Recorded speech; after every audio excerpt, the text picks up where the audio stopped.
Orang soleh, jika anda tidak boleh menjadi orang yang baik, maka berpura-puralah menjadi orang yang baik hingga anda lupa yang anda sedang berpura-pura. Kisah ini dari Chechnya. Pada malam musim sejuk yang dingin, seorang lelaki tua fakir berjalan di sekitar bandar mencari makanan untuk mengalas perutnya yang lapar, tetapi dia tidak menemuinya. Kelaparannya ditambah dengan kesejukan badan kerana pakaian nipis dan lusuh yang dipakainya membuatkan lelaki tua itu tidak dapat berjalan lagi.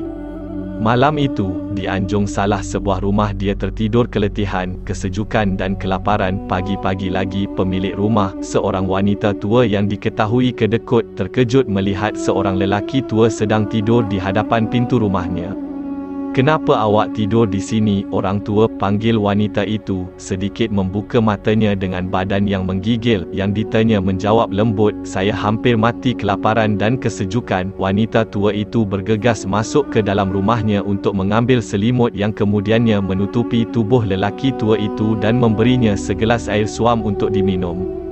Lelaki tua itu tercengang. Bukankah wanita tua itu terkenal dengan sifat bakhilnya selama ini? Ternyata masih ada kebaikan dalam dirinya, sesuatu yang tidak pernah dia sangka. Sambil meminum air suam sedikit demi sedikit, lelaki tua itu mengeluarkan paku berkarat dari kocek bajunya, menggoyangnya sambil berkata kepada wanita tua itu, "Jika saya mempunyai dapur dan periuk, saya akan membuatkan untuk anda sup paku yang lazat sebagai balasan atas kebaikan anda." Dengan hairan wanita tua itu menjawab, "Sup paku, betul ke saya dengar?"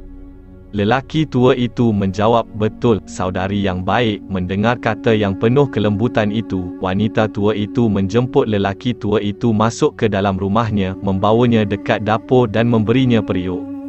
"Saya pelik dengan sup paku ni, awak cuba buat untuk saya," katanya sambil tersenyum. Lelaki tua itu mula memasak. Tring, bunyi paku kedengaran kuat apabila dilemparkan ke dalam periuk. Dengan lembut dia berkata, "Encik, sup kita tentu perlukan air, garam dan rempah ratus." Wanita tua itu tergesa-gesa mengambil dan memberikan apa yang diminta. Sambil mengacau sup, lelaki tua itu sentiasa memuji kebaikan dan kemuliaan tuan rumahnya.